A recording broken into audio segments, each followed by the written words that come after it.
வெயில் காலத்தை எப்படி வெற்றி கொள்வது அப்படின்றது இப்போ நம்ம பார்க்க போகிறோம். வெயில் காலத்தை வெற்றி கொள்வது மட்டும் கிடையாது. அதை எப்படி நமக்கு சாதகமாக பயன்படுத்துகிறது அப்படின்றத நம்ம பார்க்கலாம். அதுக்கு முன்னாடி ஒரு கதை நான் சொல்கிறேன். பல வருஷங்களுக்கு முன்னாடி சைனாவிலேருந்து தமிழ்நாட்டுக்கு ஒரு ஐயா வந்தார். அவர் பெயர் இக்போ. வந்து தமிழ்நாட்டுக்குள்ள அவர் முதல்ல என்ன சொன்னார் அப்படின்னா, தமிழ்நாட்டில் அக்குபஞ்சர் உட்பட எந்த ஒரு வைத்தியமும் தேவையில்லை அப்படின்னு சொன்னார். எதனால இந்த வார்த்தையை சொன்னார் அப்படின்னா, ஏன்னா தமிழ்நாட்டில் வரப்பிரசாதமாக எண்ணெய் குளியல் முறை இருக்குது. இந்த எண்ணெய் குளியல் நம்ம முறையாக செய்கிறப்ப தோலில் உள்ள கழிவுகள் வெளியேறும். உடம்பு அல்கலின் தன்மையாக மாறி உடலையே அது பாதுகாத்து கொடுக்கும். எலும்புகள் வலுப்பெறும். எலும்புகளில் இந்த ஜாயிண்ட்டில் சத்தம் வருது பாருங்கள், அந்த சத்தம் எல்லாமே சரியாயிரும். கிரிப்பிட்டஸ் சரியாகும். டிஸ்கு பல்ஜு, ப்ரோலாப்ஸு, ஆஸ்டியோ ஆர்த்ரைட்டிஸ் இதை எல்லாத்தையுமே ப்ரிவென்ட் பண்ணும். இது எல்லாத்தையுமே வலியை நிவாரணம் பண்ணும், சரி பண்ணும். அதுக்கடுத்தது ஜீரணம் சார்ந்த குறைபாடுகளை சரி பண்ணும். ஹார்மோன்ஸை பேலன்ஸாக வச்சுக்கும். பைல்ஸு குணப்படுத்தும். நிறைய பேருக்கு ஆயில் பாத் இதை மட்டுமே கொடுத்து பைல்ஸு வெளிவந்த மூலம் எல்லாமே உள்ளே போயிருக்கு. அப்போ இந்த ஆயில் பாத்து இது தீர்க்க முடியாத வியாதிகள் எல்லாத்தையுமே தீர்த்து கொடுக்கும். இந்த ஆயில் பாத் எடுத்துக்கிறப்ப என்ன ஆகும் அப்படின்னா, நம்ம நாடிகளில் இருக்கக்கூடிய அந்த மயோஃபேஷியாவில் இருக்கக்கூடிய தடைகள், மயோஃபேஷியல் ட்ரிகர்ஸ் இது எல்லாத்தையுமே ரிலீஸ் பண்ணும். ரொம்ப ஈஸியாக இதை ரிலீஸ் பண்ணும். உட்காந்து தேய்ச்சி நீடில் போட்டு அல்லது வர்ம சிகிச்சை செஞ்சு சரியாகிறது ஆயில் பாத் எடுத்த அன்னைக்கே நமக்கு சரியாகும். கண் எரிச்சல் உடனடியாக குணமாகும். தூக்க மாத்திரை எடுக்கிறவங்க ஆயில் பாத் எடுத்து ஆரோக்கியமாக தூக்கம் வரும். இது மாதிரி நிறைய வியாதிகள், 1 2 கிடையாது, எல்லா வியாதிகளுக்கு இதுவே நம்ம தீர்வுன்னு சொல்லலாம். அப்போ இந்த ஆயில் பாத் அப்படின்றது வெயில் காலத்தை வெற்றி கொள்வதற்கு முதலாவது விஷயம். இந்த ஆயில் பாத் அப்படின்றது எதனால வெயில் காலத்துக்கு சொல்கிறோன்னா, ஆயில் பாத்து மழை காலத்தில் செய்யக்கூடாது, வின்டர் சீசனில் செய்யக்கூடாது, மேகமூட்டமாக இருக்கிறப்ப செய்யக்கூடாது. வெயில் இருக்கிற காலங்களில் தான் நம்ம ஆயில் பாத்து செய்கிறதுக்கு வாய்ப்பு இருக்குது.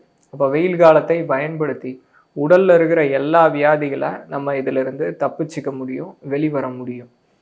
நீங்கள் ஒரு பேப்பர் எடுத்துக்கோங்க, இப்போ எடுங்க. தலையிலேருந்து கால் வரைக்கும் உங்களுக்கு என்னென்ன பிரச்சனை இருக்குது அப்படின்றத தொடர்ச்சியாக எழுதிக்கோங்க.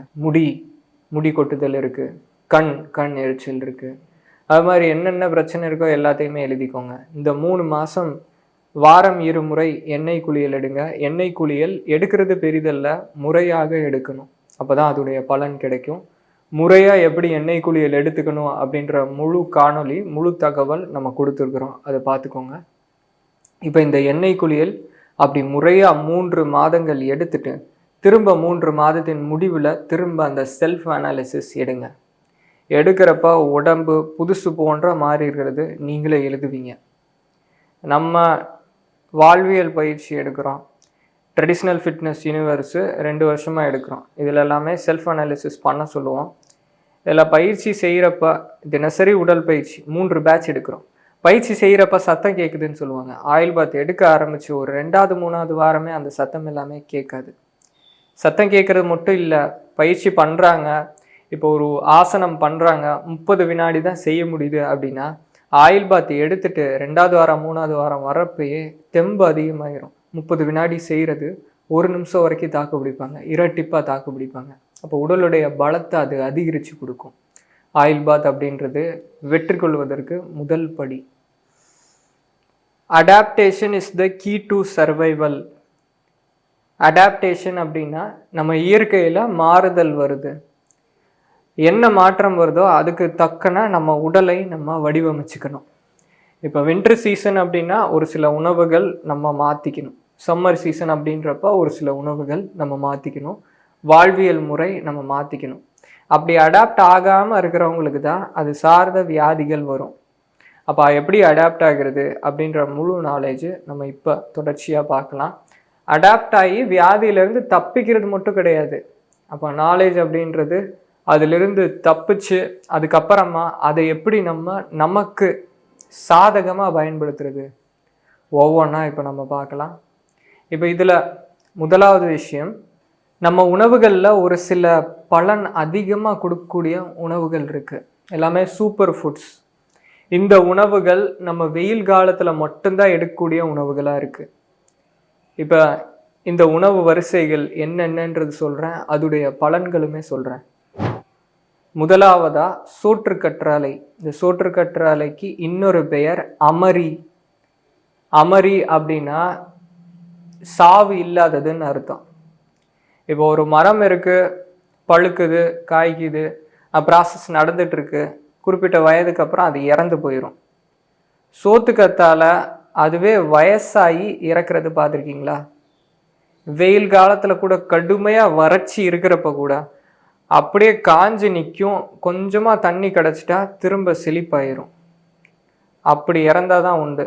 அப்போ அந்த சோத்துக்கத்தாழையில் இருக்கிற உட்பொருட்கள், அதுக்கு இருக்கிற உள்ளே இருக்கிற விஷயங்கள் எல்லாமே நம்ம உள்ளுக்குள்ளே எடுத்துக்கிறப்ப நம்முடைய உடலும் எளிதில் வயசாகாது. அது மாதிரி சோத்துக்கத்தாழை இந்த காலத்தில் நம்ம எடுக்கிறப்ப, வெயில் காலத்தில் எடுக்கிறப்ப, வெயிலில் நம்ம அலையிறப்ப வரக்கூடிய வறட்சியை தடுத்துரும். சோத்துக்கத்தாழைக்கு இன்னும் இது இல்லாமல் நிறைய பெனிஃபிட் இருக்குது. அப்போ சோத்துக்கத்தாழை பாருங்கள், இதை பயன்படுத்தி நம்முடைய உடல்நிலையை நம்ம மாற்றணும் அப்படின்னா வேறு காலங்களில் எல்லாம் செய்யவே முடியாது. சோத்துக்கத்தாழை வெயில் காலத்தில் தான் எடுக்க முடியும். அப்போ வெயில் காலத்தை பயன்படுத்தி சோத்துக்கத்தாழை எடுத்து உடலை ஆரோக்கியமாக மாற்றுவதற்கு இது வாய்ப்பு. அதுக்கு அடுத்தது ரெண்டாவது வெள்ளை பூசணி. இந்த வெள்ளை பூசணி வெயில் காலம் முழுவதும் நம்ம பயன்படுத்தணும். காலை எழுந்திரவுடன் வெள்ளை பூசணி சாறு இதை எடுத்துக்கோங்க. வெள்ளை பூசணி இதோடைய தனி சிறப்பு என்ன அப்படின்னா, காய்கறிகளில் இந்த காய்கறி மட்டும்தான் நம்ம எல்லார் வீட்லேயும் திருஷ்டிக்காக வச்சுருக்கோம். இதுக்கு உடல் அளவில் சரி, சூக்ஷ்ம அளவுலையும் சரி, இதுக்கு நிறைய பலன்கள் இருக்குது. அதே மாதிரி சோத்துக்கத்தாழையுமே நம்ம வெளியே தொங்க விடுவோம். ரெண்டும் அதே மாதிரி தான். அப்போ இந்த வெள்ளை பூசணி அப்படின்றது இருக்கிறதுல அல்கலின் தன்மை அதிகமாக இருக்கிறது. வாயிலிருந்து மலக்குடல் வரைக்கும் இருக்கிற நம்முடைய டைஜஸ்டிவ் சிஸ்டத்தில் வரக்கூடிய எல்லா பிரச்சனைகளையுமே சரி செய்கிறது வெள்ளை பூசணி. அப்போ வெள்ளை பூசணி அப்படின்றது எப்பொழுதுமே நம்ம சாராக எடுக்கிறப்ப முழு பலன் கிடைக்கணும் அப்படின்னா தோல் விதை சதையோடு அரைச்சி வடிகட்டி அதை எடுத்துக்கணும். இல்லை சாலடாக நம்ம எடுத்துக்கலாம். கட் பண்ணி இன்பிட்வீன் பிரேக்ஃபாஸ்ட் அண்ட் லஞ்சு, வயிறு காலியாக இருக்கிறப்ப, இல்லை காலை உணவுக்கு கொஞ்சம் முன்னாடி, இல்லை வெறும் வயிற்றில் இந்த ஆஷ்கார்டு, இந்த சாம்பல் பூசணி அப்படின்ற வெள்ளை பூசணி, இதை நம்ம எடுத்துக்கணும். இது தினசரி எடுத்துக்கலாம். இதை எடுத்துக்க மற்றவங்க நம்மளை பார்த்து கேட்பாங்க, தோலில் ஒரு மாற்றம் இருக்குது, உடலில் மாற்றம் இருக்குது. இதை மட்டும் செய்கிறப்ப இது என்ன செய்யும் அப்படின்னா ஆன்டி ஏஜிங். சோத்துக்கத்தாழை தன்மை நான் சொன்னேன் இல்லையா, அதே மாதிரி வெள்ளை பூசணி அதை நம்ம தொங்க விட்டுருக்கோம். ஒரு வருஷம் கழித்து உடைச்சாலும் அதை எடுத்து சாப்பிட முடியும். இதே ஆப்பிள் நீங்கள் தொங்க விடுங்க, ஒரு வருஷம் கழித்து அதே மாதிரி இருக்குமா? இருக்காது. இதெல்லாமே உயிர் சக்தியை தக்க வச்சுக்கிற சக்திகள் அதிகமாக இருக்குது. அப்போ இதை வெயில் காலத்தில் நம்ம பயன்படுத்திக்கணும். வெயில் காலத்தில் மட்டும்தான் பயன்படுத்த முடியும். சரியாக இந்த வாய்ப்பை நம்ம பயன்படுத்திக்கணும். மூன்றாவது பழைய சாதம், ஐஸ் பிரியாணி, பழைய சாதத்துக்கு பேர். அப்போ சாதத்தில் இரவு நம்ம தண்ணி ஊற்றி வச்சிடணும், வெந்தயம் போட்டு வச்சிடணும். இந்த வெந்தயம் போட்டு வைக்கிறப்ப அதில் நல்ல நுண்ணுயிர்களை ஈர்த்து கொடுக்கும். அடுத்த நாள் காலையில் இந்த தண்ணீர் முதல்ல பருகணும். இதுக்கு பேர் நீராகாரம். அதுக்கடுத்து அந்த சாதத்தில் நம்ம மோர், நாட்டு பசு மோர் கிடச்சா ரொம்ப ரொம்ப நல்லது. அப்படி இல்லைன்னா விட்டுருங்க. வெறும் இந்த தண்ணி அதிலேயே உப்பு சேர்த்து கையால் தான் பிணையணும். நல்லா பிணைஞ்சு அதுக்கு சின்ன வெங்காயம் தான் எடுத்துக்கணும்.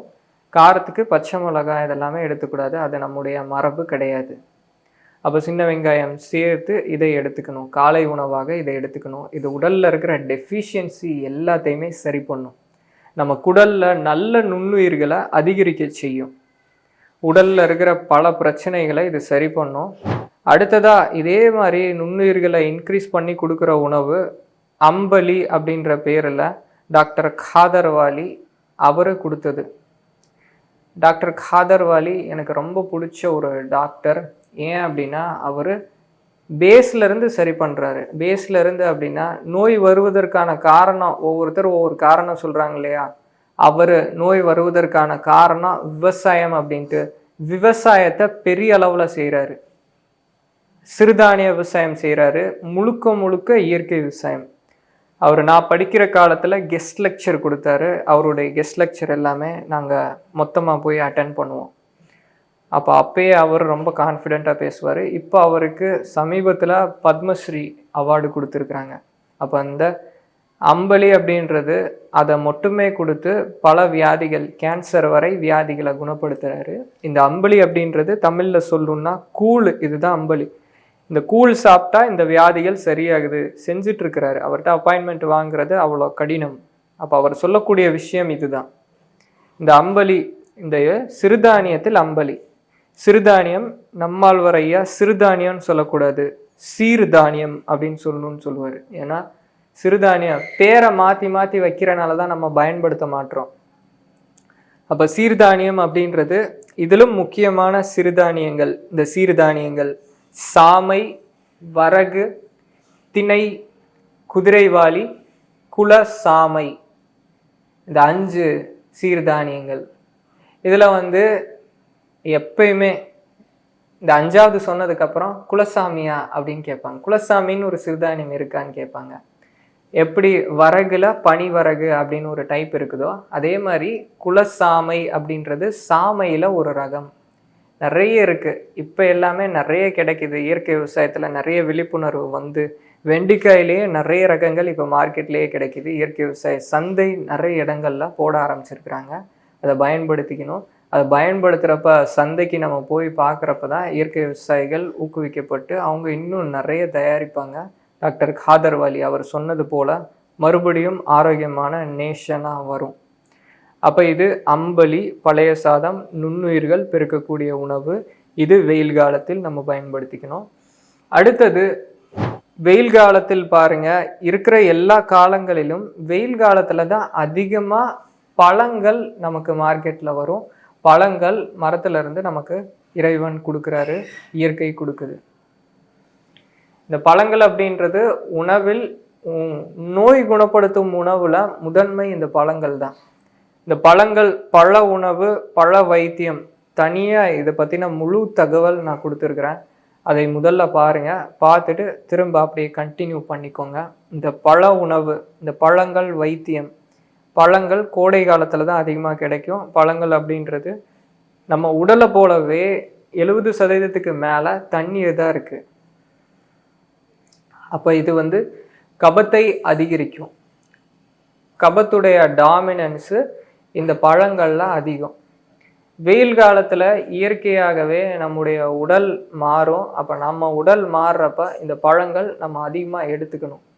பழங்கள் ஒருவேளை உணவாகவோ அல்லது நம்ம பழ வைத்தியத்தில் சொன்னது போல் பழங்களை நம்ம இந்த வெயில் காலத்தில் பயன்படுத்திக்கணும். அதுக்கடுத்தது வெயில் காலத்தில் என்னென்ன விஷயங்கள் தவிர்க்கணும், இதுதான் 5வது.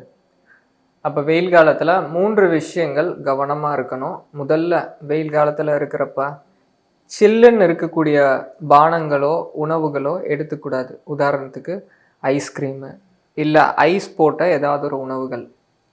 நம்ம எந்த உணவு நம்ம வாய் வழியாக எடுத்துக்கிட்டாலும் அது வயிற்றுக்கு சென்றடைறதுக்கு முன்னாடி அதை நார்மலைஸ் பண்ணும். அந்த டெம்பரேச்சரை பேலன்ஸ் பண்ணி கீழே அனுப்பணும். இதை செய்யக்கூடிய வேலையை டான்சில் செய்யுது கழுத்தில். நம்ம குளிர்ச்சியான உணவுகள் எடுத்துக்கிறப்ப அதை நார்மலைஸ் பண்ணி உள்ளே அனுப்புகிற வேலையை இந்த டான்சில் செய்யணும். நம்ம உடல் ஆல்ரெடி வெயிலிருந்து சூடாக இருக்கிறப்ப இது மாதிரியான உணவுகள் எடுத்துக்கிறப்ப அந்த பணியை அதால் செய்ய முடியாது. அது என்ன செய்யும் அப்படின்னா இன்ஃப்ளமேஷன் ஆகும், வீக்கமாகும். அது வீக்கமாகிறப்ப அதுவே டான்சிலைட்டிஸ், அதுவே பிரச்சனையை உண்டு பண்ணும். அந்த பிரச்சனையை உண்டாகி நீங்கள் டாக்டர்கிட்ட போனீங்க அப்படின்னா டான்சில்ஸு இது தேவையில்லாத ஒரு கிளாண்டு அப்படின்ட்டு அதை நீக்கிறதுக்கு சொல்லுவாங்க, சர்ஜரி பண்ண சொல்லுவாங்க. இந்த டான்சிலைட்டிஸ் அதிலிருந்து எல்லாமே தப்பிக்கணும் அப்படின்னா இந்த கூலிங்கான ஐட்டம் இதை தவிர்த்துருங்க. அதுக்கு அடுத்தது வெயில் காலங்களில் நமக்கு களைப்பு ஏற்படுறப்ப கண்டிப்பாக டீ, காஃபி இது மாதிரி ஸ்டிமுலன்ஸு எதுவுமே எடுக்கக்கூடாது. ஸ்டிமுலன்ஸு எடுக்கிறப்ப நம்ம நரம்பு மண்டலம் பாதிக்கும். ஆல்ரெடி உடல் களைப்பாக இருக்குது அப்படின்ற பட்சத்தில் நம்ம இளநீர் பழகலாம். அது எலக்ட்ரோலைட்டு அல்லது பதனி பழகலாம், கரும்பு சாறு எடுத்துக்கலாம். அதெல்லாமே எனர்ஜியை இன்க்ரீஸ் பண்ணும். அதுக்கு அடுத்தது கார்பனேட்டட் ட்ரிங்க்ஸு. கார்பனேட்டட் சோடா, அதுக்கடுத்தது கூல்ட்ரிங்க்ஸ் அப்படின்னு சொல்கிற இந்த பானங்கள், சாஃப்ட் ட்ரிங்க்ஸு, இதை எல்லாத்தையுமே எடுக்கக்கூடாது. இதை தவிர்த்துருங்க. இந்த கார்பனேட்டட் ட்ரிங்க்ஸு ஒரு கிளாஸ் தாகமாக இருக்கே அப்படின்ட்டு இதை குடிச்சிங்க அப்படின்னா அதில் வரக்கூடிய நெகட்டிவ் எஃபெக்ட்ஸை நம்ம உடல் சரி செய்கிறதுக்கு 24 கிளாஸஸ் சராசரியாக தேவைப்படும். தண்ணீர் தேவைப்படும் அதை கிளியர் பண்ணுறதுக்கு, அதை வாஷ் அவுட் பண்ணுறதுக்கு. அப்போ இந்த 3 விஷயங்களிலிருந்து நம்ம வெயில் காலத்தில் தப்பிச்சினோம். இப்போ வெயில் காலத்தை இப்போ சொன்ன அனைத்து முறைகள் மூலமாக நம்ம வெற்றி கொள்ள முடியும். என்சிஆர் அப்படின்ற பாடங்கள் 1லிருந்து 21 பாடங்கள் நம்ம கொடுத்துருக்குறோம். இந்த என்சிஆர் பாடங்கள் பார்க்காதவங்க அதை பார்த்துக்கோங்க. அதில் பல தகவல்கள் கிடைக்கும்.